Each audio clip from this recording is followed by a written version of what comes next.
بجماله حسن جميع خصاله صلوا عليه وآله بلغ العلا بكماله كشف الدجى بجماله حسن جميع خصاله صلوا عليه وآله روح مصطفیٰ وہ کتاب ہے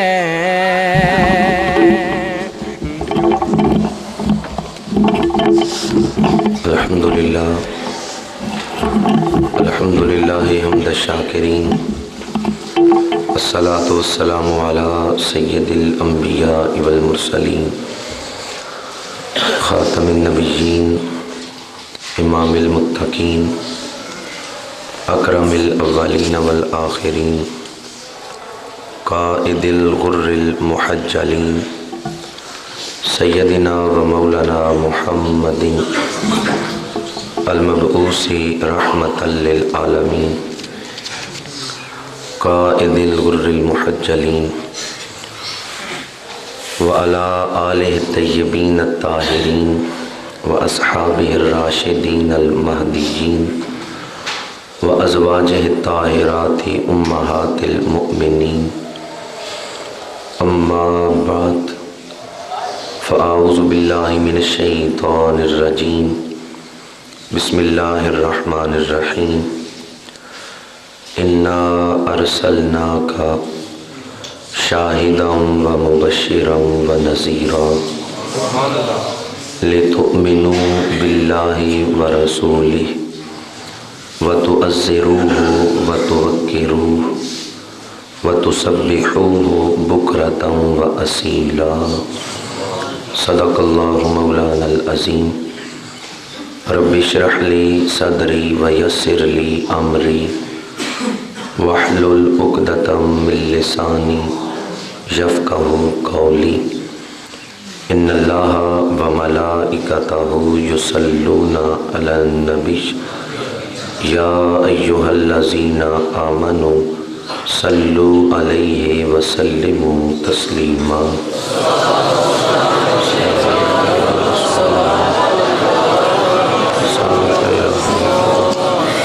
الصلاۃ والسلام علیک یا رسول اللہ وعلی آلک واصحابک یا حبیب اللہ۔ برادران اسلام، تمام تعریفیں، تمام تر سجود اس ذات باری تعالیٰ کے لیے جس نے ہمیں وجود بخشا، جس نے ہمیں اشرف المخلوقات بنایا، اور درود و سلام سید الانبیاء، شہ ہر دو سرا، امام الرسل حضرت محمد الرسول اللہ صلی اللہ علیہ وآلہ وسلم کی بارگاہ میں،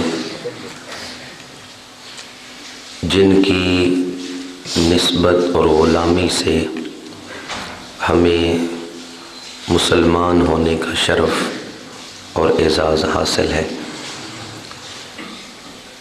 آج میں نے آپ کے سامنے خطبہ کے دوران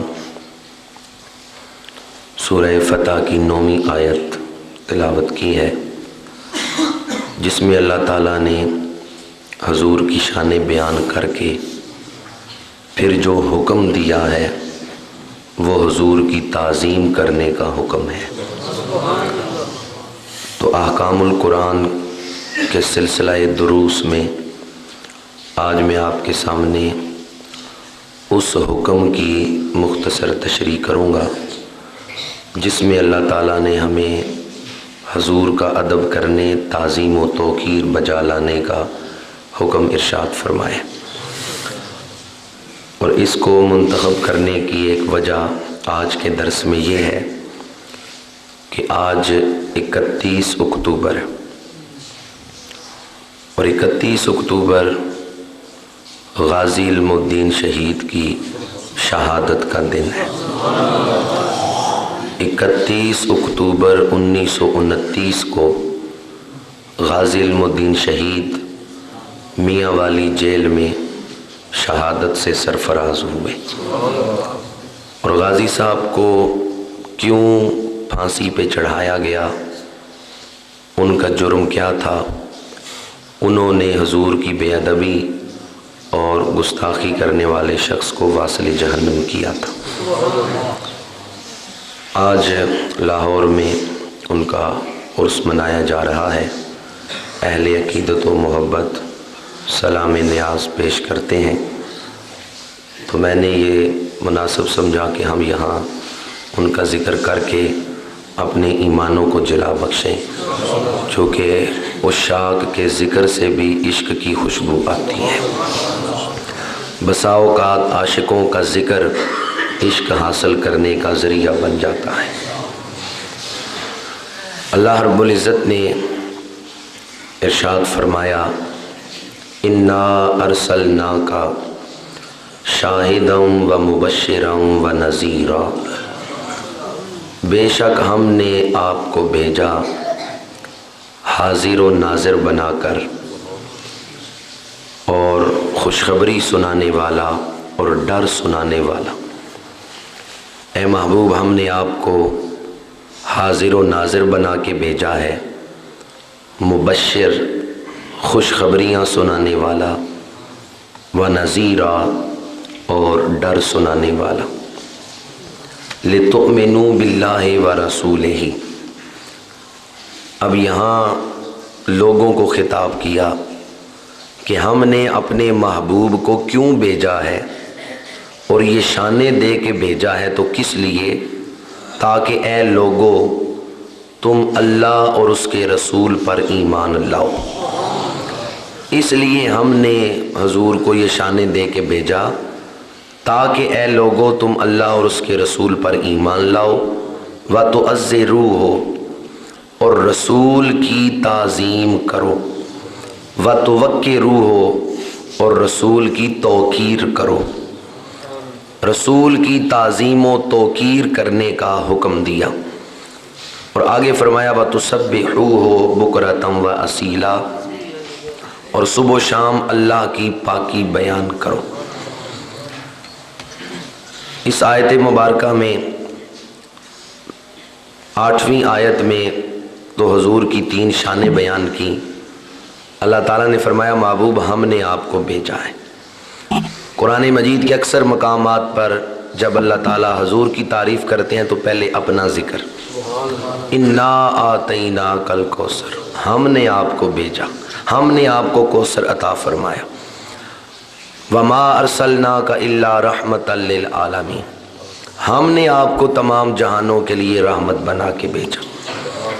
تو اللہ تعالیٰ اپنا ذکر پہلے اس لیے کرتے ہیں کہ محبوب کوئی آپ کی شانوں پر بحث کرنا چاہے تو پہلے یہ دیکھے کہ شانیں دینے والا کون ہے۔ ہم نے آپ کو یہ شانیں دے کر بھیجا ہے۔ دوسرا نقطہ یہ ہے کہ حضور پر کسی کا احسان نہیں ہے۔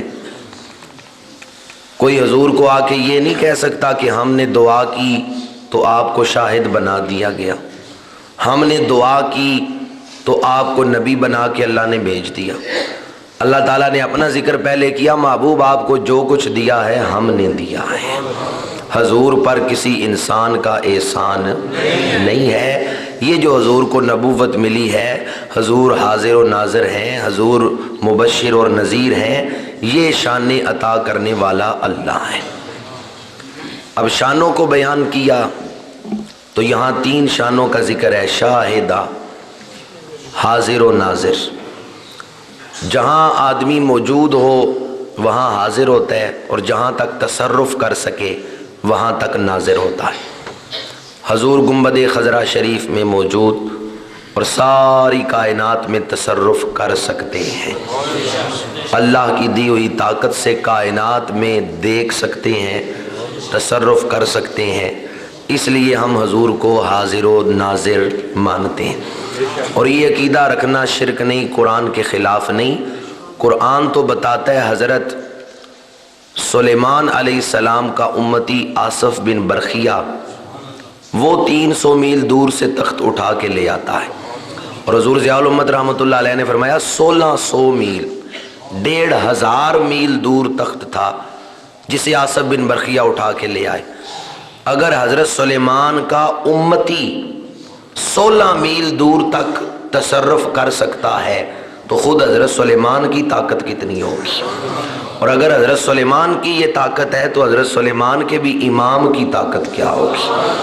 اس لیے یہ عقیدہ رکھنا کہ دور سے تصرف کیا جا سکتا ہے یہ قرآن و حدیث کے خلاف نہیں ہے۔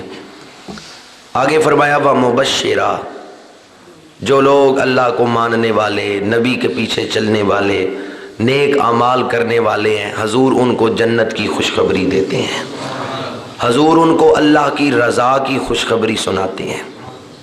وَنَذِيرًا، اور حضور برے اعمال کرنے والوں کو یا کافروں اور فاسقوں کو جہنم سے ڈراتے ہیں، اللہ کی عذاب سے ڈراتے ہیں، اللہ کی ناراضگی سے ڈراتے ہیں۔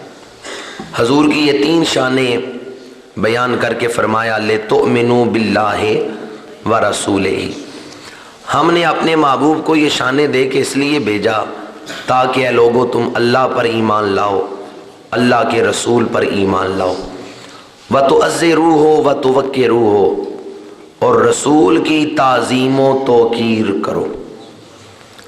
تعظیم کرنے کا حکم قرآن مجید نے دیا ہے۔ تعظیم کیا ہے؟ قول و عمل سے کسی کی بڑائی کو، عظمت کو ظاہر کرنا، یہ ظاہر کرنا کہ جس کی میں تعظیم کر رہا ہوں وہ شان والا ہے، وہ عظمت والا ہے۔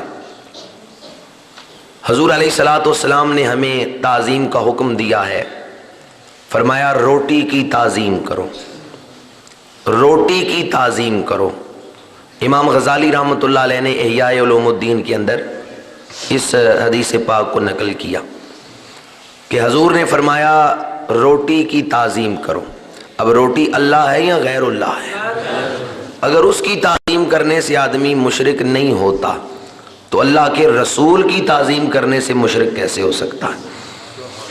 دوسرا مقام حضور نے فرمایا وہ ہم میں سے نہیں جو چھوٹوں پر شفقت نہ کرے اور بڑوں کی تعظیم نہ کرے، وہ ہم میں سے نہیں جو چھوٹوں پر شفقت اور بڑوں کی تعظیم و توقیر نہ کرے۔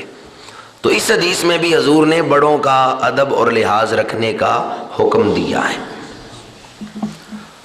تیسری حدیث پاک حضور نے کعبہ شریف کی تعظیم کا حکم دیا ہے۔ بڑی مشہور حدیث ہے، حضور نے دیکھا کہ صحابہ کی ایک جماعت کے امام نے کعبہ شریف کی طرف منہ کر کے تھوکا ہے، تو حضور نے صحابہ سے فرمایا آئندہ اس کے پیچھے نماز نہ پڑھنا۔ کیوں؟ اس امام کی غلطی کیا تھی؟ اس نے کعبے کی طرف منہ کر کے تھوکا ہے۔ ایک ہے عین کعبہ، ایک ہے سمت کعبہ۔ کعبہ عین سامنے نہیں تھا، کعبہ دور تھا، صرف اس نے اس طرف تھوکا ہے جس طرف کعبہ تھا۔ عین سامنے کعبہ نہیں تھا بلکہ کعبے کی طرف اس نے تھوکا ہے، تو حضور نے کعبے کی طرف کا بھی ادب کروایا ہے۔ عین کعبہ سامنے ہو تو پھر ادب کیا ہوگا؟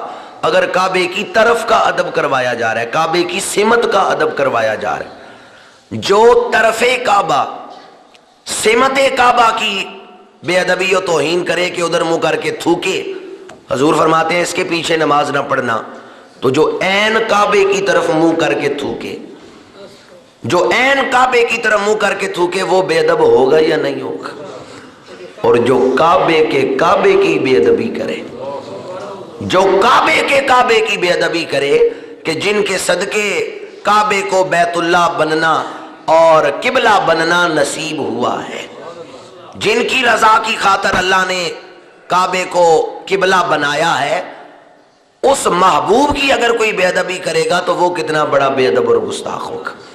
3 مثالیں میں نے دی تعظیم کے حوالے سے۔ کعبے کی تعظیم کا حکم ہے، بڑوں کی تعظیم کا حکم ہے، اور روٹی کی تعظیم کا حکم ہے۔ اگر ان چیزوں کی تعظیم سے آدمی مشرک نہیں ہوتا تو رسول اللہ کی تعظیم سے کیوں کر مشرک ہو جائے گا؟ اسی لیے مولانا شاہ احمد رضا خان بریلوی نے فرمایا کہ تعظیم اور ہے، شرک اور ہے۔ شرک ٹھہرے جس میں تعظیم رسول۔ شرک اور تعظیم میں فرق کرنا چاہیے۔ لوگ شرک اور تعظیم کو ایک ہی کیٹیگری میں رکھ کے تعظیم پر بھی شرک کا فتویٰ لگا دیتے ہیں، اور یہ قرآن مجید کے خلاف ہے، احادیث مبارکہ کے خلاف۔ حضور علیہ الصلوۃ والسلام نے کہیں یہ نہیں فرمایا کہ میری حدیث لکھنے سے پہلے غسل کرو، یا میری حدیث لکھنے سے پہلے 2 نفل پڑھو۔ یہ حضور نے کہیں حکم نہیں فرمایا۔ یہ حکم حضور نے نہیں فرمایا کہ میری حدیث لکھنے سے پہلے غسل کرو اور 2 نفل پڑھو اور پھر میری حدیث لکھو۔ یہ حکم حضور نے نہیں فرمایا۔ لیکن امام بخاری جب حضور کی حدیثیں لکھتے ہیں تو ہر ایک حدیث سے پہلے وہ نیا غسل کرتے ہیں، اور ہر ایک حدیث لکھنے سے پہلے وہ 2 نفل پڑھتے ہیں۔ امام بخاری نے یہ عمل کیوں کیا ہے جبکہ حضور کا حکم نہیں کہ میری حدیث لکھنے سے پہلے نیا غسل کرو اور 2 نفل پڑھو؟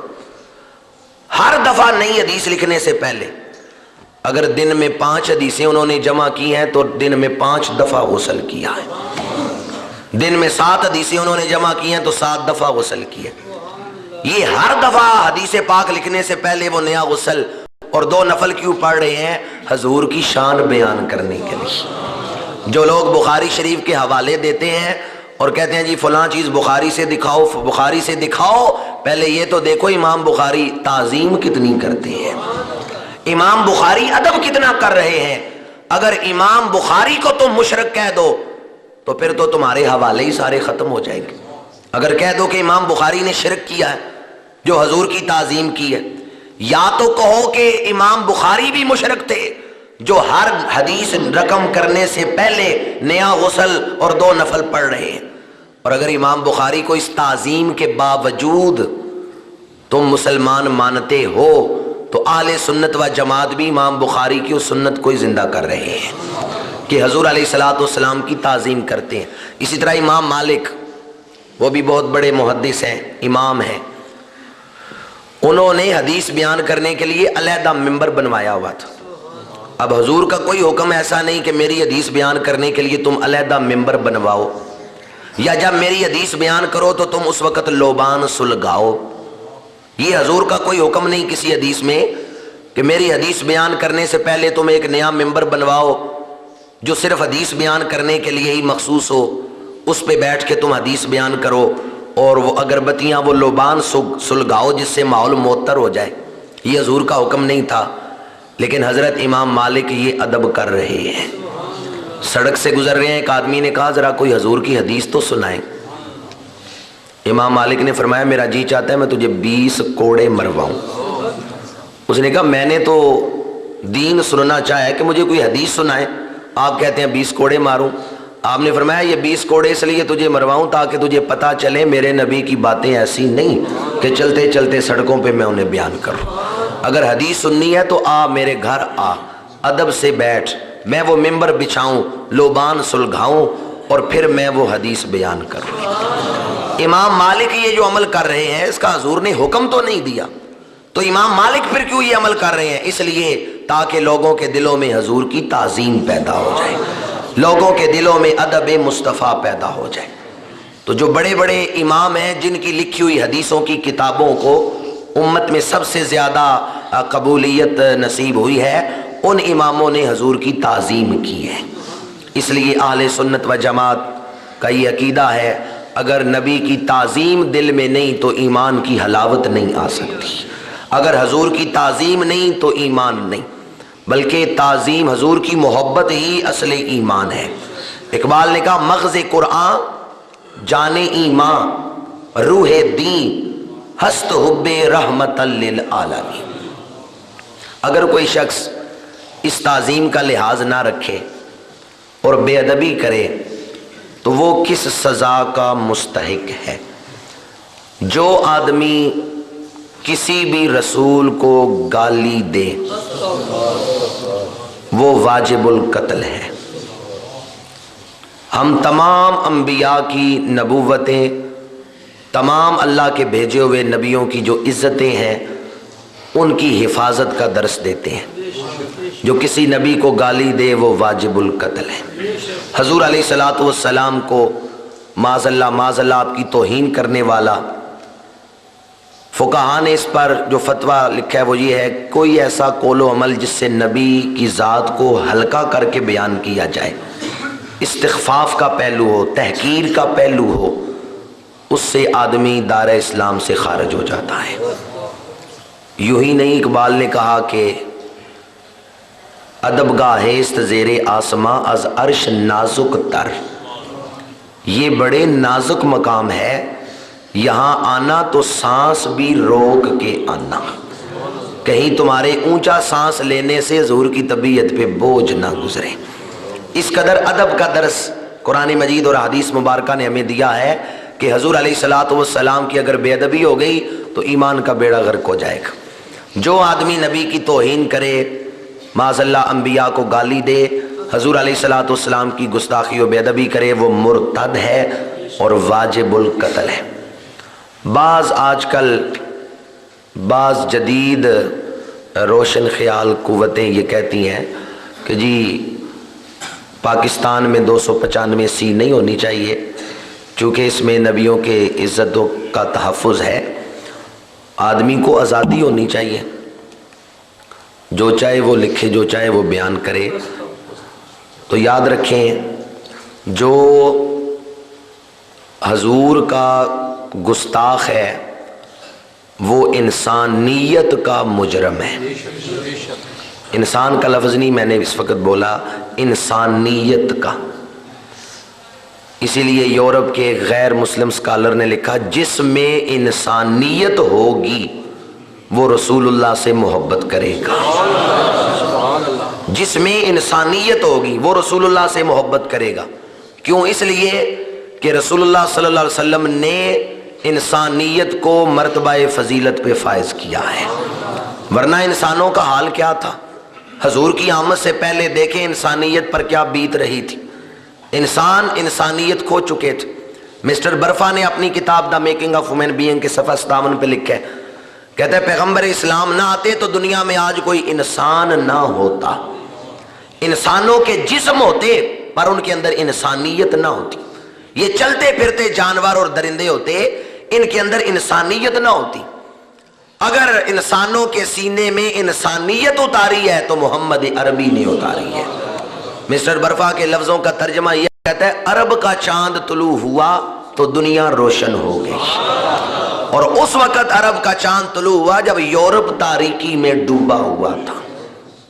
وقت نہیں کہ میں اس جانب تفصیل سے روشنی ڈالوں، صرف یہ عرض کرنا چاہتا ہوں، غیر مسلم بھی مانتے ہیں جس میں انسانیت ہے وہ رسول اللہ سے محبت کرنے والے، جس کو انسانیت سے پیار ہے، جس کو انسانی قدروں کا لحاظ ہے، اور جس کو تاریخ سے واقفیت ہے کہ کس ہستی نے دنیا میں کیا کام کیا ہے، کس ہستی نے انسانیت کو ڈوبنے سے بچایا ہے، جس میں انسانیت سے محبت اور تاریخ سے آگاہی ہو وہ رسول اللہ سے محبت کرے گا۔ اسی لیے تو امریکہ کے بہت بڑے scholar mister Michael H Hart نے جب 20-22 سال مسلسل تحقیق کر کے یہ کتاب لکھی کہ دنیا میں سب سے بڑے آدمی کون سے گزرے ہیں، تو اس نے سب سے پہلے میرے اور آپ کے نبی کا ذکر کیا ہے۔ The great 100 peoples of the world, دنیا کے 100 عظیم آدمی، اور اس میں سب سے پہلے اس نے میرے اور آپ کے آقا کا ذکر کر کے لکھا ہے، ان جیسا انسان آج تک کسی ماں نے جنا ہی نہیں ہے، جنہوں نے ہر اعتبار سے، معاشرتی اعتبار سے، لوگوں کی مذہبی تربیت کے اعتبار سے، ہر اعتبار سے انہوں نے ایسے کام کیے ہیں کہ جو کوئی اور نبی بھی نہیں کر سکا ہے۔ انبیاء کا ذکر بھی اس نے کتاب میں کیا، حضرت موسیٰ کا، حضرت عیسیٰ کا، پر بعد میں کیا ہے، سب سے پہلے اس نے میرے اور آپ کے آقا کا ذکر کیا۔ تو جس میں ذرہ برابر بھی انسانیت ہوگی وہ رسول اللہ سے محبت کرے گا۔ اب جس میں انسانیت نہیں اور جو اپنے محسن کا احسان فراموش ہے، اور محسن کو گالی دے رہا ہے اور انسانیت کی چادر کو داغدار کر رہا ہے، وہ معاشرے میں رہنے کے قابل نہیں ہے۔ جو آدمی آپ کو اپنے محسن سے دور کرے، جو مریض کو یہ کہے کہ ڈاکٹر کے پاس نہ جانا، اور جو مریض کے دل میں ڈاکٹر کی نفرت پیدا کرے، وہ مریض پہ ظلم کر رہا ہے یا نہیں کر رہا؟ بس جو نبی کی گستاخی کر رہا ہے وہ روحانی مریضوں کو یہ کہہ رہا ہے اپنے روحانی طبیب کے پاس نہ جانا۔ اس لیے شریعت نے حکم دیا ہے کہ وہ انسانی معاشرے میں ایک ایسا مرض ہے جیسے جسم میں کینسر ہے، تو اس کو معاشرے سے نکال دو تاکہ باقی لوگ بچ جائیں۔ جسم کا ایک حصہ اگر کاٹ دیا جائے باقی جسم کو بچانے کے لیے تو اسے ظلم نہیں کہا جاتا، یہ تقاضا ہے زندگی کو بچانے کے لیے۔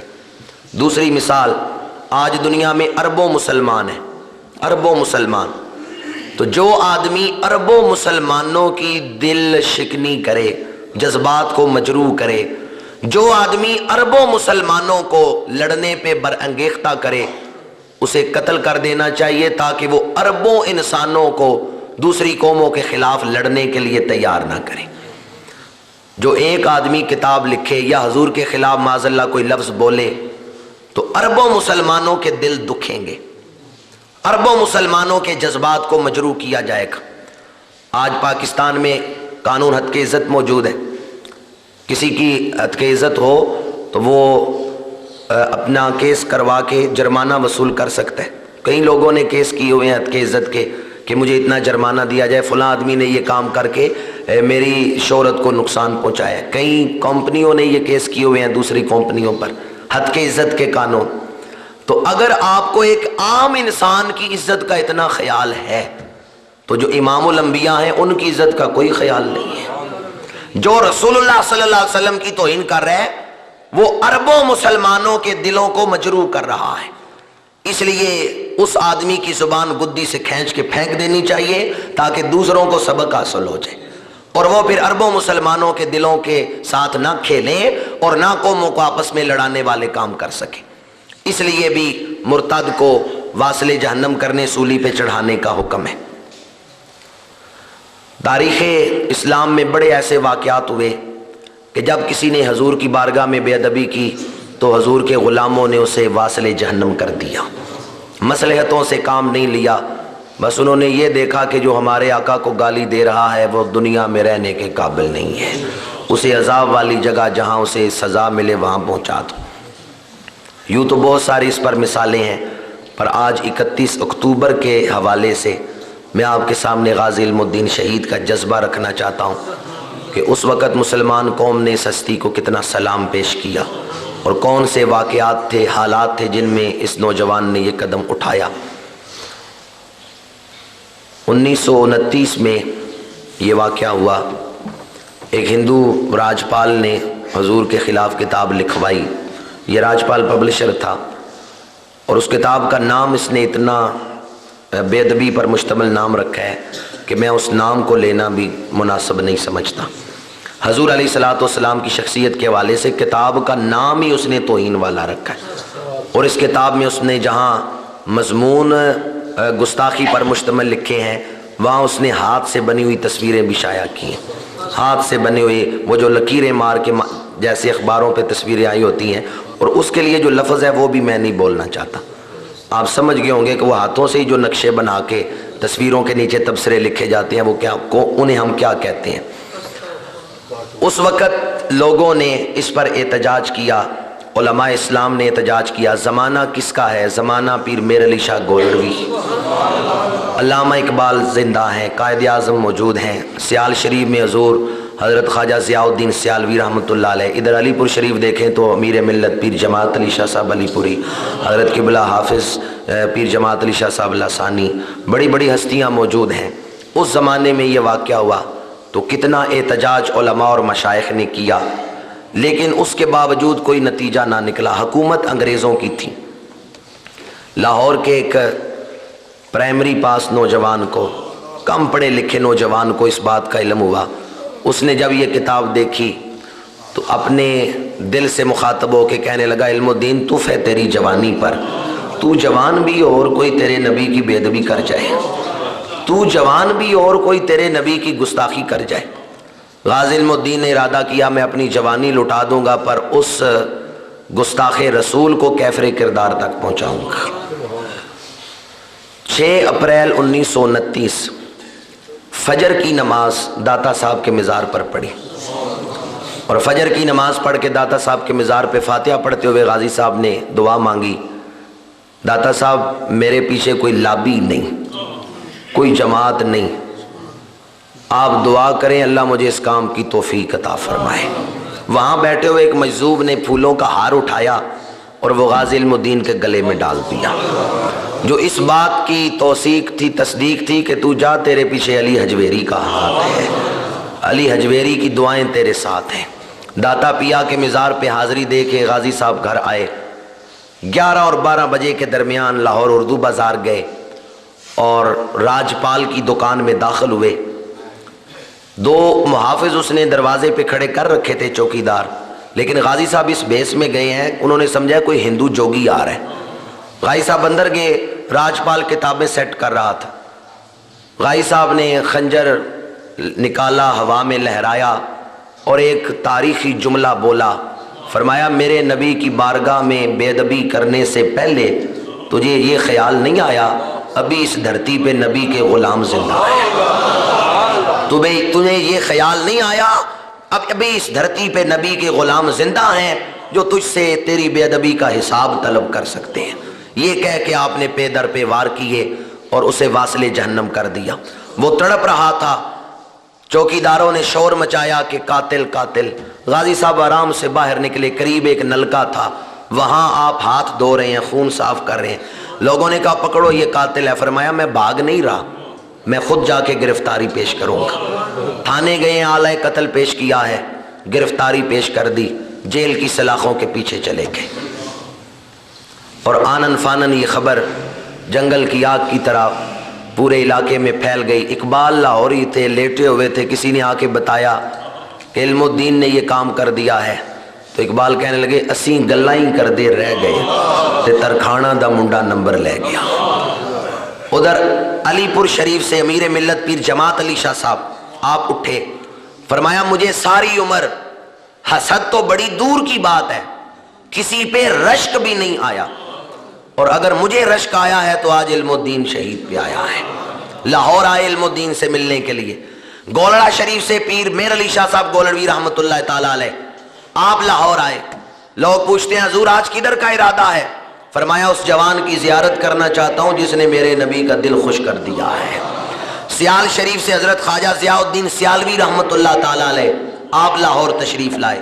وقت کے بڑے بڑے غوث اور کتب جن کی زیارت کے لیے لوگ ان کے آستانوں پہ حاضریاں دیتے ہیں، آئیے بڑے بڑے اولیاء اس ان پڑھ نوجوان کی زیارت کے لیے کیوں آ رہے ہیں؟ جب تک بکے نہ تھے کوئی پوچھتا نہ تھا، آقا تو نے ہمیں خرید کر انمول کر دیا۔ غازی علم الدین شہید کا کیس چلا، اور آپ کو پتہ ہے کس اعلیٰ وکیل نے یہ کیس لڑا؟ علامہ اقبال نے خط لکھا اور قائد اعظم کو بلایا اور یہ کیس ان کے سپرد کیا۔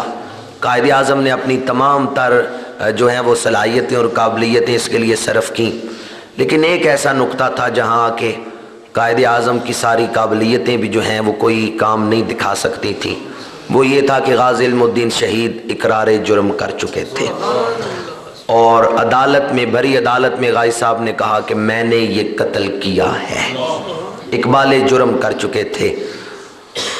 قائد علامہ جناب محمد علی جناح نے دلائل دیے ان کے جذبات کے حوالے سے، کس نوجوان میں جذبات تھے، یہ ایک جذباتی قتل ہے، دیگر مذہب کے حوالے سے کہ ہمارے رسول علیہ الصلوۃ والسلام کی بے ادبی کی گئی اس وجہ سے یہ قتل ہے، لیکن حکومت ہندوؤں کی انگریزوں کی تھی، انہوں نے ہندوؤں کو بھی راضی رکھنا تھا، اس لیے انہوں نے فیصلہ کیا کہ غازی علم الدین شہید کو پھانسی پہ چڑھا دیا جائے۔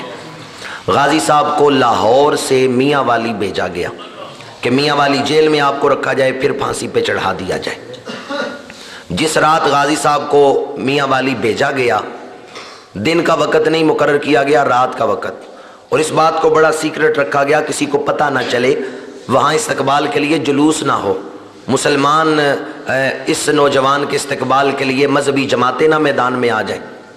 رات کا وقت انہوں نے مقرر کیا کہ لاہور سے میاں والی بھیجا جائے۔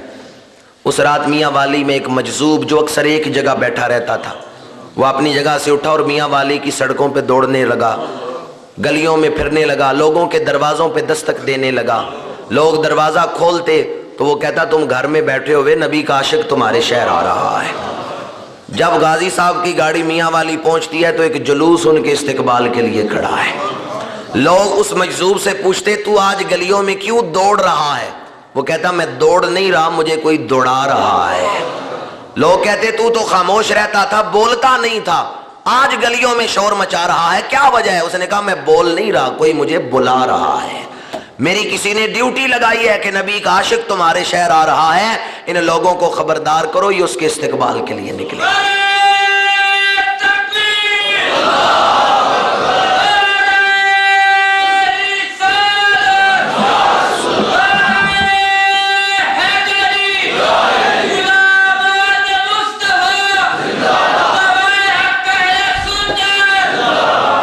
غازی علم الدین شہید کو میاں والی جیل میں رکھا گیا، انتہائی اذیت والے کمرے میں رکھا گیا۔ اس کمرے پہ جس نے پہرا دیا اس چوکیدار سے ہمارے کئی مورخ دوست بزرگ ملے جنہوں نے اس چوکیدار سے انٹرویو لیا غازی صاحب کی قید کے دوران کے معاملات کا۔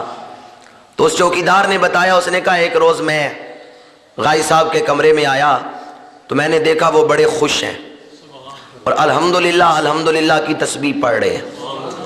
تو میں نے پوچھا آج آپ اتنے خوش کیوں ہیں؟ تو غازی صاحب نے فرمایا کچھ دیر پہلے مجھے نبی اکرم صلی اللہ علیہ وآلہ وسلم کی زیارت ہوئی ہے۔ حضرت علی شیر خدا کرم اللہ وجہ الکریم تشریف لائے تھے اور آپ نے مجھے حضور کی کچہری میں پیش کر دیا ہے۔ جب میں حضور کی کچہری میں حاضر ہوا ہوں تو میں نے دیکھا حضور تخت نبوت پہ بیٹھے ہیں اور وہاں لوگ حضور کے سامنے ادب سے کھڑے ہیں، نیچے فرش پہ بیٹھے ہیں۔ حضور نے مجھے بلایا، میں قریب گیا تو حضور نے فرمایا تو نے ابھی دنیا کی بہاریں نہیں دیکھی، 21 سال تمہاری عمر ہے اور میرے نام پہ جان لٹانے کو تیار ہو گئے ہو، ہم نے تمہیں بلایا اس لیے ہے، بتاؤ شہید ہونا چاہتے ہو یا ابھی زندہ رہنا چاہتے ہو یا ابھی دنیا میں رہنا چاہتے ہو؟ جس جج نے تمہارے لیے پھانسی کا حکم لکھا ہے وہی تمہارے لیے رہائی کا حکم لکھ دے گا، ان کے لیے یہ کوئی بات مشکل؟ جس سمت میرے آقا کی نگاہ اٹھ جائے تقدیر کے فیصلے ادھر ہی بدل جاتے ہیں۔ نعمتیں بانٹتا جس طرف وہ ذیشان گیا، ساتھ ہی منشی رحمت کا قلم دان گیا۔ تو چوکیدار نے کہا غازی صاحب پھر آپ نے زندگی مانگ لی ہے حضور سے؟ غازی صاحب نے فرمایا بڑے بولے ہو، حضور نے جب یہ فرمایا نا بتاؤ شہید ہونا چاہتے ہو، میرے نام پہ مرنا چاہتے ہو یا ابھی دنیا میں رہنا ہے، تو میں نے عرض کیا یا رسول اللہ میں اس وقت آپ کے نام پر مرنے کو تیار ہو گیا تھا جب آپ کو دیکھا نہیں تھا، اب تو دیکھ بھی لیا ہے، بن دیکھے فدا ہے ہر کوئی، دیدار کا عالم کیا ہوگا؟ یا رسول اللہ میں تو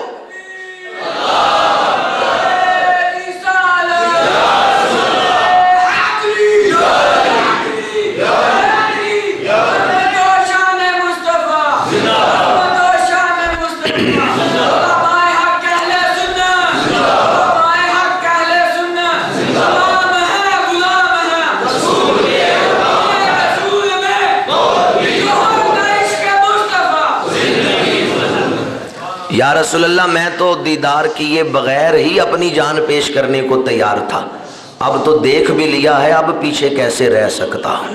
اور کسی نے کیا خوب کہا ہے، بن دیکھے فدا ہے ہر کوئی تو دیدار کا عالم کیا ہوگا؟ یا رسول اللہ مجھے یہ سعادت بخشے، میں آپ کے قدموں پہ جان قربان کرنا چاہتا ہوں۔ غازی صاحب نے یہی چیز ترجیح دی کہ میں حضور کے نام پہ قربان ہو جاؤں۔ شہادت سے 4 دن پہلے حضرت موسیٰ علیہ السلام کی زیارت ہوئی اور غازی صاحب نے عرض کیا اے موسیٰ کلیم اللہ علیہ السلام، آپ اتنی شانوں کے مالک اور اس کال کوٹری میں مجھے زیارت بخش رہے ہیں۔ تو حضرت موسیٰ علیہ السلام نے فرمایا چند گھڑیاں پہلے میں حضور کی کچہری میں گیا، وہاں میں نے دیکھا حضور تیرا ذکر کر رہے ہیں، تو میں نے سوچا چل کے اس جوان کو دیکھوں تو صحیح۔ اس سے مل کے تو آؤں جس کا ذکر امام الانبیاء کر رہے ہیں۔ غازی صاحب کی زبان پر یہی الفاظ آئے کہ میری ملاقات کے لیے غوث کتب ابدال آئے، مجھے انبیاء نے زیارتیں بخشیں، تیری دوستی سے پہلے مجھے کون جانتا تھا، تیرے عشق نے بنائی میری زندگی فسانہ۔ غازی صاحب کی زیارت کے لیے، ملاقات کے لیے سیال شریف سے حضرت قبلہ ضیاء الدین سیالوی رحمۃ اللہ تعالیٰ علیہ، حضور شیخ الاسلام رحمۃ اللہ علیہ کے والد گرامی گئے۔ آپ بڑے پکے حافظ تھے اور سلسلہ چشتیہ میں سورہ ملک کو بطور وظیفہ بھی پڑھا جاتا ہے، جو حافظ نہیں ان کو بھی یاد ہے سورہ ملک، 29ویں پارے کی پہلی سورت۔ تو حضرت قبلہ ضیاء الدین رحمۃ اللہ تعالیٰ علیہ سیالوی رحمۃ اللہ علیہ، آپ نے پوچھا غازی علم الدین میرے لائق کوئی خدمت ہو تو بتاؤ۔ تو غازی صاحب نے عرض کیا حضور آپ حافظ ہیں، مجھے سورہ ملک ہی سناتے۔ تو حضور قبلہ ضیاء الدین سیالوی رحمۃ اللہ تعالیٰ علیہ آپ سورہ ملک سناتے ہوئے بھول گئے، رک گئے، متشابہ لگا، پھر پیچھے سے پڑھ کے آئے، پھر وہاں پہنچے تو رک گئے، تیسری دفعہ پھر پڑھ کے آئے، پھر اس آیت پہ پہنچے تو رک گئے۔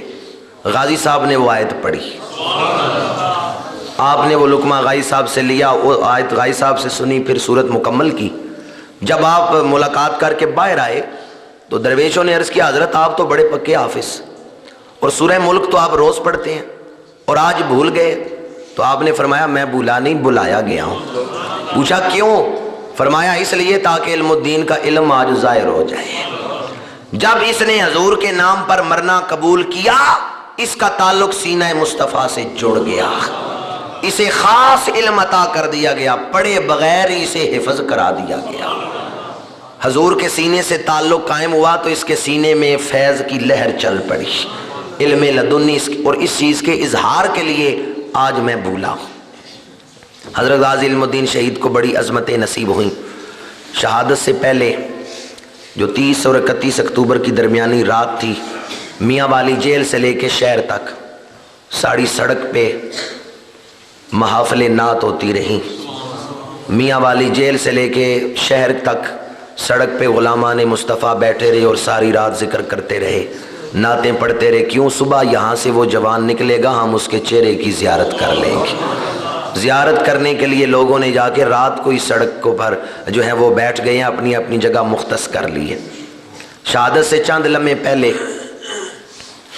آخری ملاقات کے لیے گھر والے آئے تو غازی صاحب نے پیغام بھیجا مجھے جو بھی ملنے آئے روتا ہوا نہ آئے، مسکراتا ہوا آئے، میں ناکام ہو کے نہیں دنیا سے جا رہا، میں کامیاب ہو کے جا رہا۔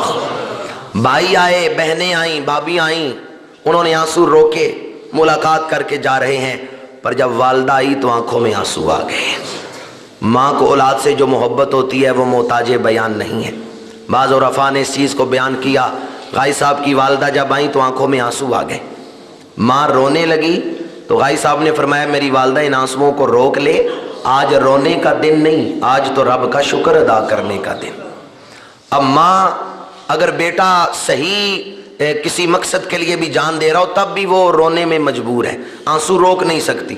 غازی صاحب نے فرمایا میری ماں ذرا اس دن کا تصور کرو جب قیامت کے دن اعلان ہوگا کہاں ہیں وہ مائیں جنہوں نے اپنے بیٹے میرے نبی کے نام پر قربان کیے تھے، کہاں ہیں وہ مائیں جنہوں نے اپنے لال میرے محبوب کے قدموں پر نچھاور کیے تھے۔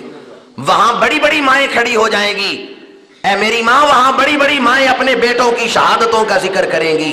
سیدہ خاتون جنت عرض کریں گی مولا میرے حسین ابن علی نے تیرے نبی کے دین کے لیے جان دی ہے۔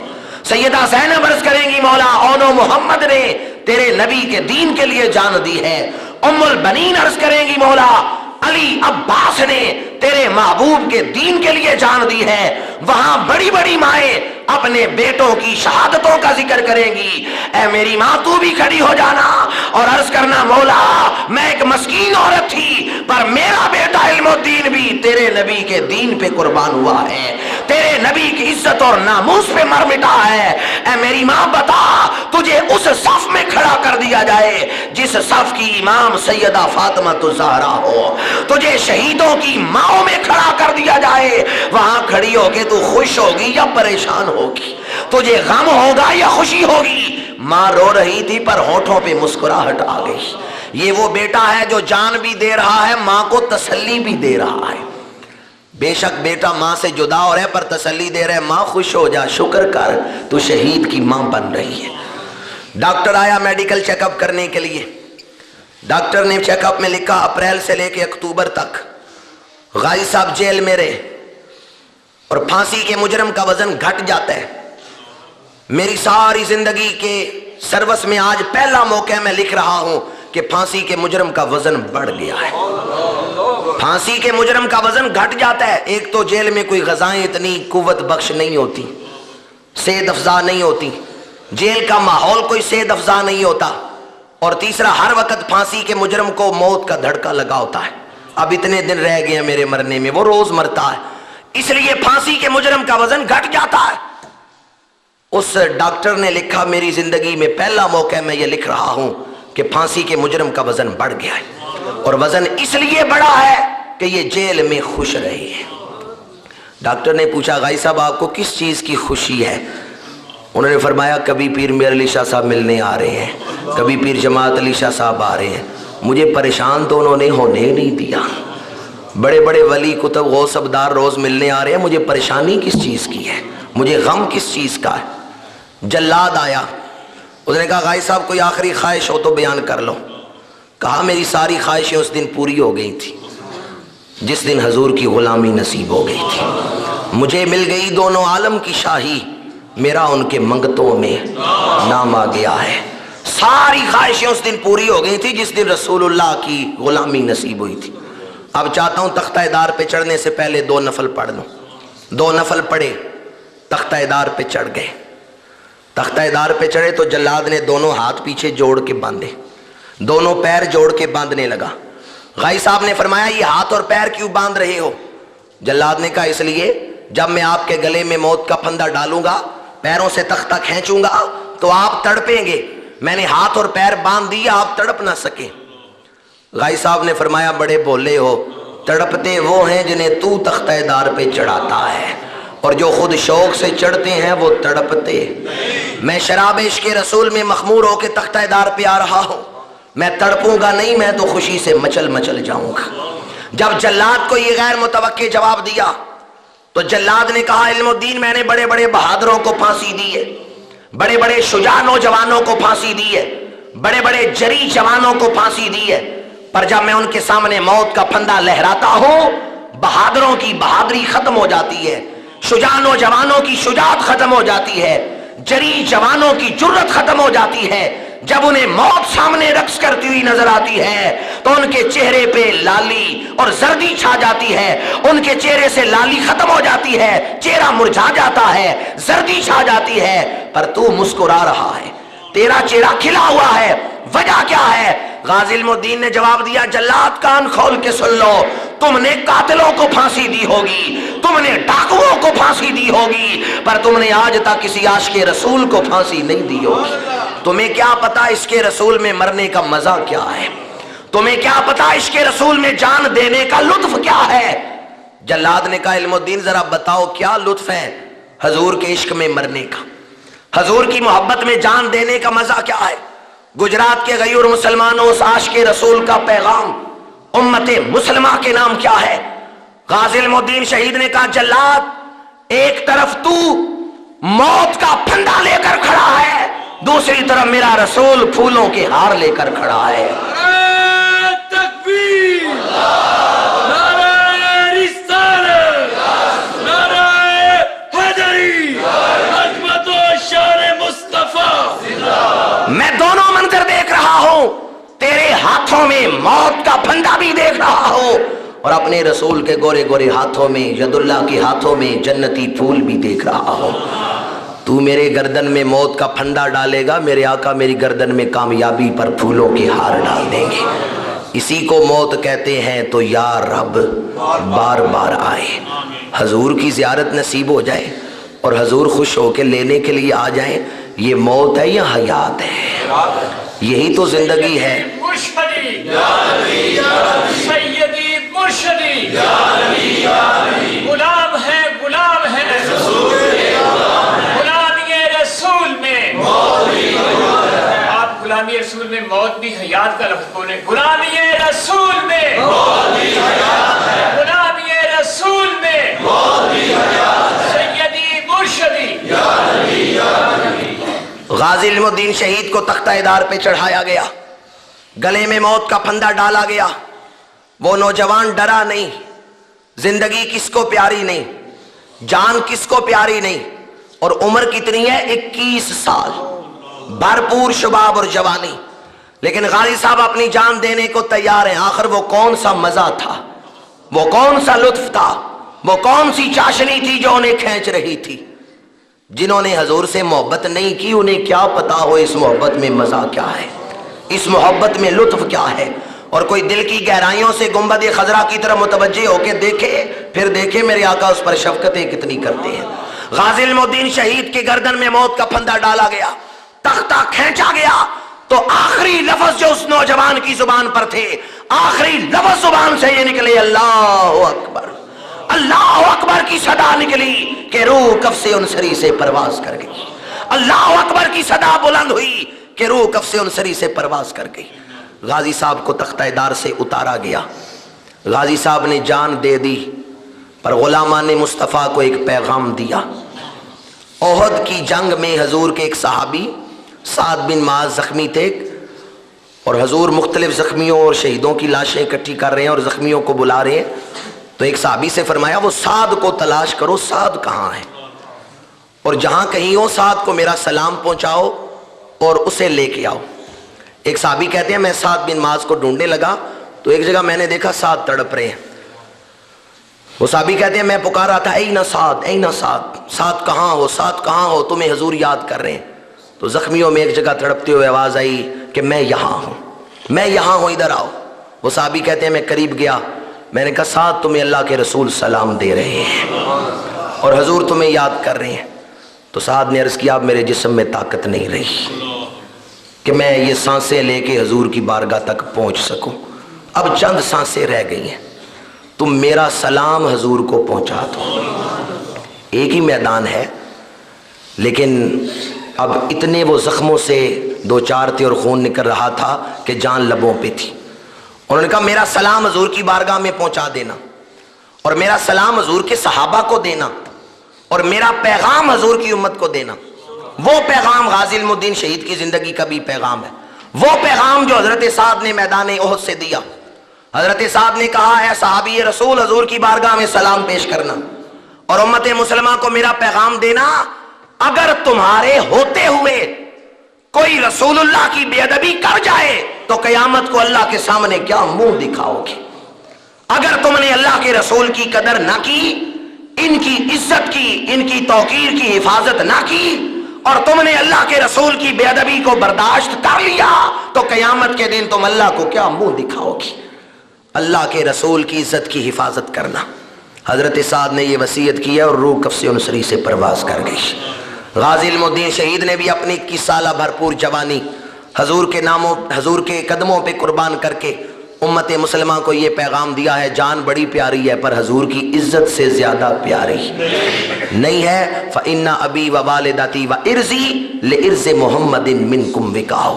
اپنے والدین بھی قربان، اپنی عزت بھی قربان، کس کے لیے؟ نبی اکرم کی ذات کے لیے. غازی صاحب کو لاوارسوں کے قبرستان میں میاں والی دفنایا گیا. علماء نے احتجاج کیا، تحریک چلی غازی صاحب کو وہاں سے نکالا جائے. حکومت نے یہ منظور کر لیا اور ایک کمیٹی تشکیل دی جو وہاں سے غازی صاحب کو لاہور لانے کے لیے اس قبر کو کھودنے کے لیے گئی. اس میں علامہ اقبال بھی تھے.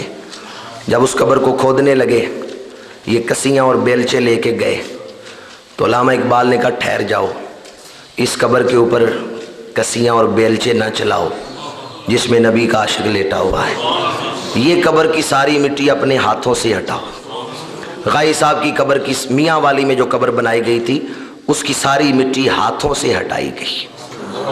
اور جب غازی صاحب کے جسم تک پہنچے تو دیکھا جسم کے اوپر ایک کمبل ڈالا گیا تھا.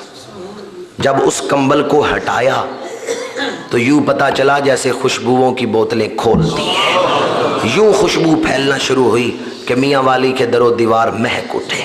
جب غازی صاحب کے جسم سے اس کمبل کو ہٹایا گیا، یہاں ہم نے دیکھا کھلی فضا میں لاشیں چند دن نہ نکال سکی اور ان سے بدبو آنے لگی. اور وہاں تاریخ بتاتی ہے کہ جب اس کمیٹی نے غائی صاحب کی قبر کو کھودا ہے، مٹی کو ہٹایا ہے، کمبل ہٹایا ہے، تو خوشبوئیں پھیلنا شروع ہوگی.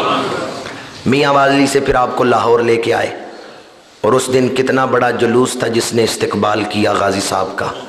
5 میل لمبا جلوس تھا. روزنامہ انقلاب نے رپورٹ کیا کہ 5 میل لمبا جلوس تھا جس نے غازی صاحب کے میت مبارک کا استقبال کیا لاہور میں. 2 مرتبہ آپ کا جنازہ پڑھایا گیا. حضرت مولانا عبدالغفور الوری رحمۃ اللہ تعالیٰ علیہ اور شمس الدین بخاری رحمۃ اللہ علیہ، ان بزرگوں نے جنازہ پڑھایا. اور پہلی صف میں علامہ اقبال کھڑے تھے. 313 صفیں پہلی دفعہ بنائی گئی. اتنا بڑا جنازہ تھا. روزنامہ انقلاب نے اس بات کو رپورٹ کیا.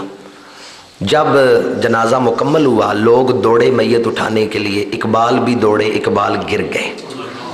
ایک ساتھی ان کے ساتھ تھا، اس نے کہا آپ بوڑھے ہیں، آپ نہ دوڑیں، یہ نہ ہو ان لوگوں کے پیروں کے نیچے آ جائیں اور آپ کی میت بھی اٹھانی پڑے.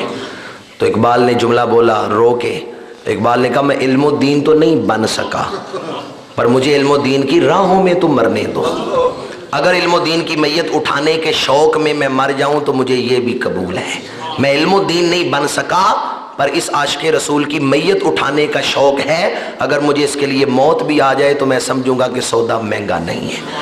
اور قبر کی تیاری کے لیے جو کمیٹی بنائی گئی، میانی شریف میں آپ کی تدفین کا پروگرام تھا.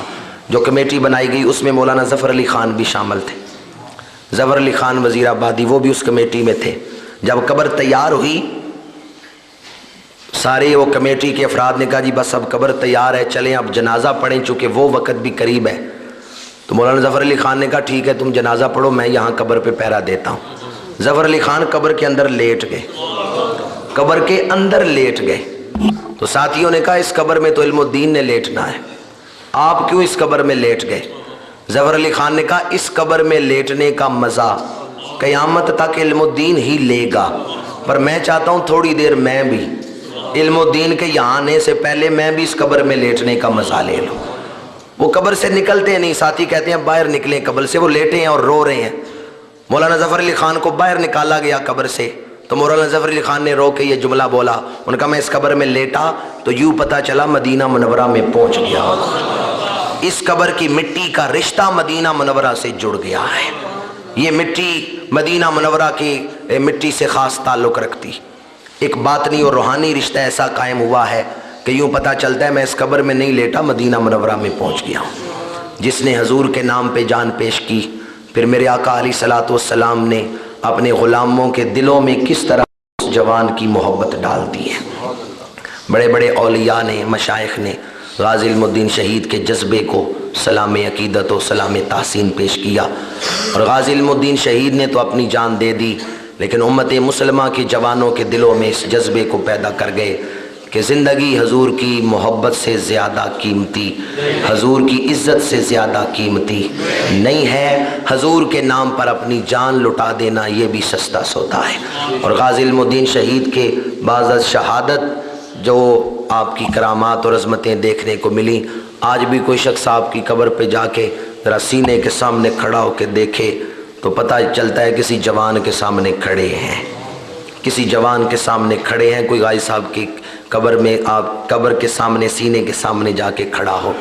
اور جناب جمیل قادری کا یہ شعر بالکل صادق آتا ہے غازی علم الدین شہید پر کہ میں وہ سنی ہوں جمیل قادری، مرنے کے بعد میرا لاشا بھی کہے گا الصلاۃ والسلام، میرا لاشا بھی کہے گا الصلاۃ والسلام.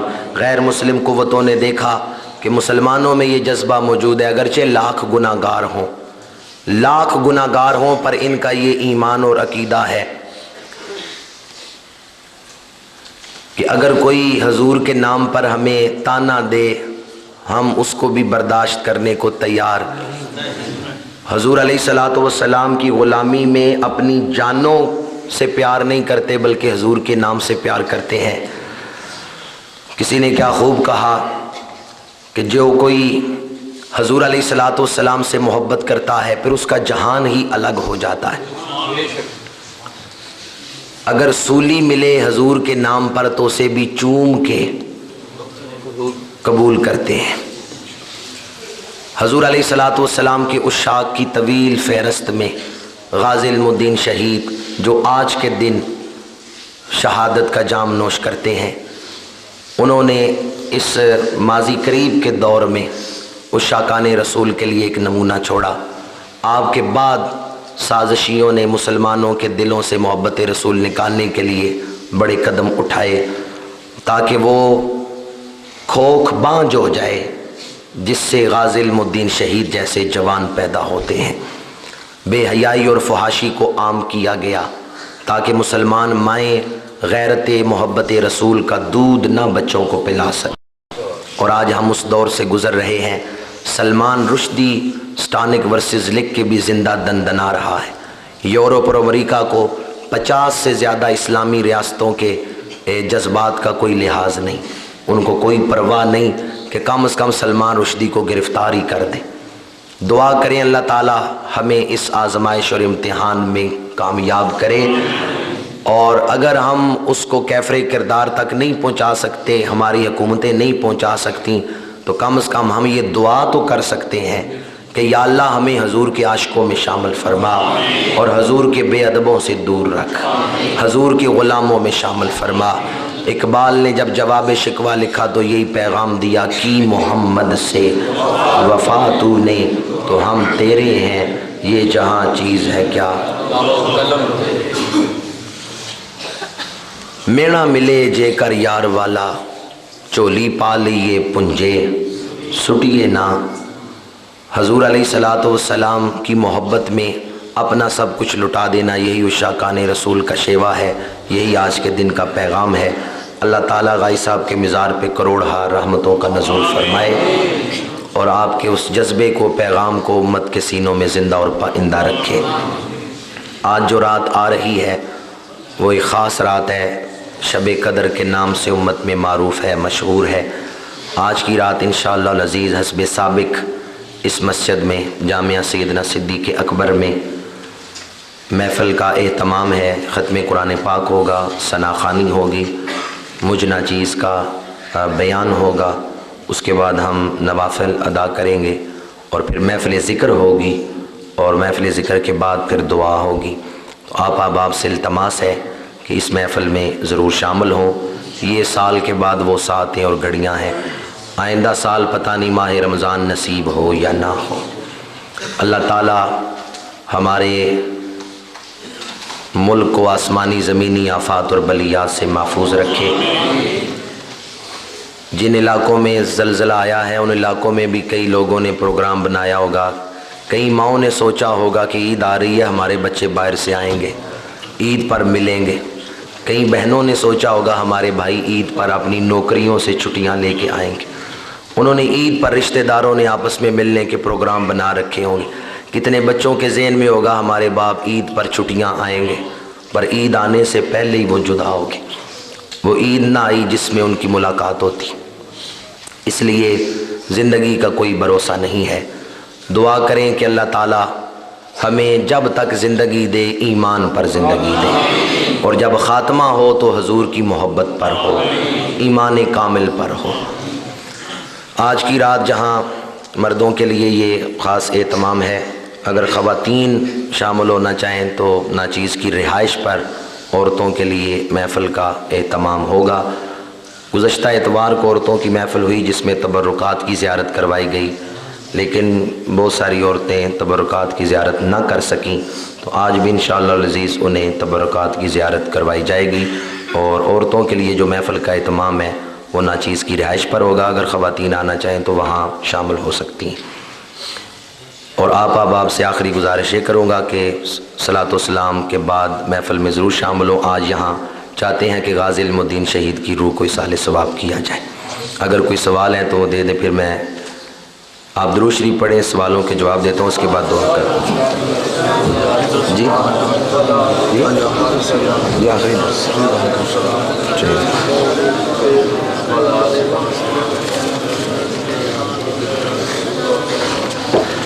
الحمدللہ اس سال آج 26واں روزہ رکھ کے ہم آئے ہیں۔ تو درس احکام القرآن کا جو پروگرام ہم نے ترتیب دیا، اللہ تعالیٰ نے توفیق دی کہ اس کو باقاعدگی کے ساتھ اور پابندی کے ساتھ ہم نے نبھایا، اس پر ہم اللہ تعالیٰ کا کروڑہ شکر ادا کرتے ہیں۔ اور جو دروس ہو چکے ہیں دعا کرتے ہیں اللہ تعالیٰ اپنی بارگاہ میں قبول فرمائے۔ اکثر دوست ایسے ہیں جن کو میں نے دیکھا کہ وہ بڑی باقاعدگی کے ساتھ یہاں مختلف محلوں سے شامل ہوتے رہے، اللہ تعالیٰ ان کا یہ سفر کر کے آنا اپنی بارگاہ میں قبول فرمائے اور قرآن مجید کی محبت عطا فرمائے، صاحب قرآن کی زیارت نصیب فرمائے۔ دروس کے حوالے سے آج آخری درس تھا، آج کے بعد نماز فجر کے بعد درس احکام القرآن نہیں ہوگا۔ اگر اللہ تعالیٰ کو منظور ہوا تو آئندہ سال انشاءاللہ رمضان شریف میں فجر کے بعد درس قرآن ہوگا۔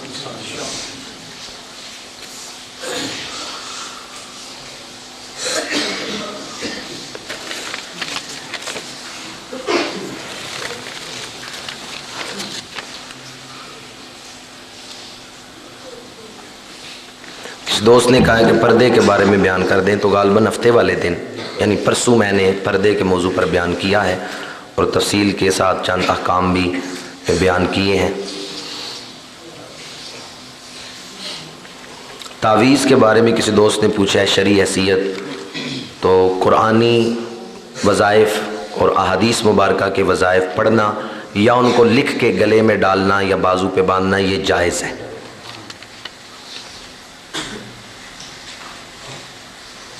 اس دوست نے کہا ہے کہ اگر کپڑے ناپاک ہوں اور سحری کا ٹائم بھی نازک ہو تو اس حالت میں نماز ہو جائے گی۔ غالباً نماز تہجد کے بارے میں انہوں نے پوچھا ہے کہ سحری ختم ہونے والی اور کپڑے بھی ناپاک ہو، تو ناپاک کپڑوں سے آپ نہ پڑھیں، کیونکہ